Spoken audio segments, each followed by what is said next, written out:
sobre o reinado de Dom Pedro I, uma cidadania limitada, o texto já nos diz, houve alguns entraves que fez com que essa cidadania ela fosse barrada em alguns pontos. Ou seja, Dom Pedro I passou por alguns perrengues que fez com que fosse limitada essa autoridade dele.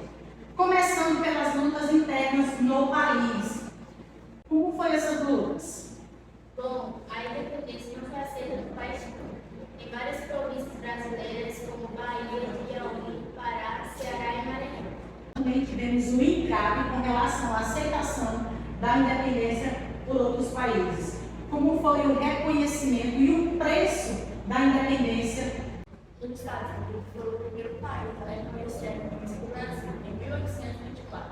Mas para isso, então, o presidente dos Estados Unidos, James Monroe, apoiou-se em uma doutrina que se deu nome à doutrina dos Monroes, que pode ser resumida na frase América para os americanos. Isto é, cada país deveria se autogovernar e não aceitar interferência na Europa. Já Portugal reconheceu em 1825, mas para isso existe o pagamento de 2 milhões de terras. Para pagar essa dívida, o governo brasileiro veio aos banqueiros ingleses um crédito. Parte do dinheiro nem chegou a sair da Inglaterra, porque Portugal já devia aos ingleses uma comissão. Já a Inglaterra reconheceu em 1827, mas também exigiu a renovação do Tratado de Comércio por mais 15 anos, portanto, os produtos ingleses continuariam valendo parte de 5% nos portos brasileiros por mais 91 e a extinção do tráfico de africanos por mais 3 anos. Perfeito. O Brasil, tornando-se independente, ele pode criar suas próprias leis. Com isso, surge a primeira Constituição do país. Como foi essa estruturação de poderes a partir da criação da primeira Constituição? A primeira Constituição do Brasil foi aprovada por Dom Pedro I em 25 de março de 1824. Esta Constituição adotava a monarquia hereditária e criava 4 poderes: poder executivo, exercido pelo imperador e seus ministros; poder legislativo, exercido pelos deputados e senadores; poder judiciário, exercido por tribunais de juízes; e o poder moderador, exercido exclusivamente pelo imperador. Esse tipo de monarquia hereditária que a Constituição, que a primeira Constituição adotava, é uma forma de governo de sucessão. Com relação a isso, e cada vez mais a impopularidade por conta do autoritarismo de Dom Pedro, surge em alguns estados, mais ainda, a crescente insatisfação.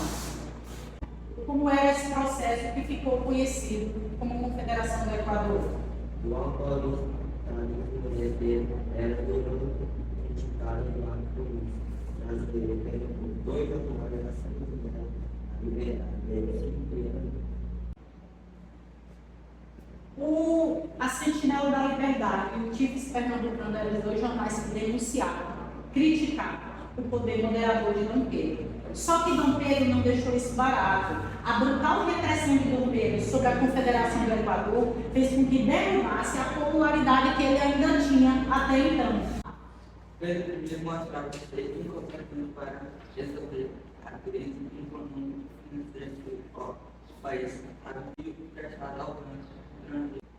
Dom Pedro I, em vistas à crise que o Brasil se instalava, ele começou a pedir dinheiro emprestado aos bancos. Inclusive, o Banco Central, que foi criado por Dom João VI, faliu. Ou seja, ele se mostrou incompetente com relação à crise financeira que assolava o país. Houve também a questão da Cisplatina, que a Cisplatina, que é uma província do Uruguai, estava anexada ao Brasil. Então, eles se uniram com a Argentina para tentar se libertar do Brasil e tornar ela independente. Com isso, aumentou mais ainda a impopularidade de Dom Pedro I. E com a morte de Dom João VI, isso foi que foi se agravando mais ainda. As críticas que eram feitas sobre o autoritarismo de Dom Pedro I foi um dos pontos que culminou no pedido de abdicação. Por quê? O assassinato do jornalista Libério Badaró foi um dos pontos mais críticos. Com isso, Dom Pedro I acabou por abdicar do poder. Como foi e quando foi esse processo? Dom Pedro I Dom Pedro abdicou do poder em 7 de abril de 1831 e deixou no trono dele para o filho Pedro Alcântara. Como o menino só tinha 5 anos de idade, o Brasil passou a ser governado por regências. E aí, a continuidade dessa história a gente dá sequência no próximo capítulo, que é o capítulo 10.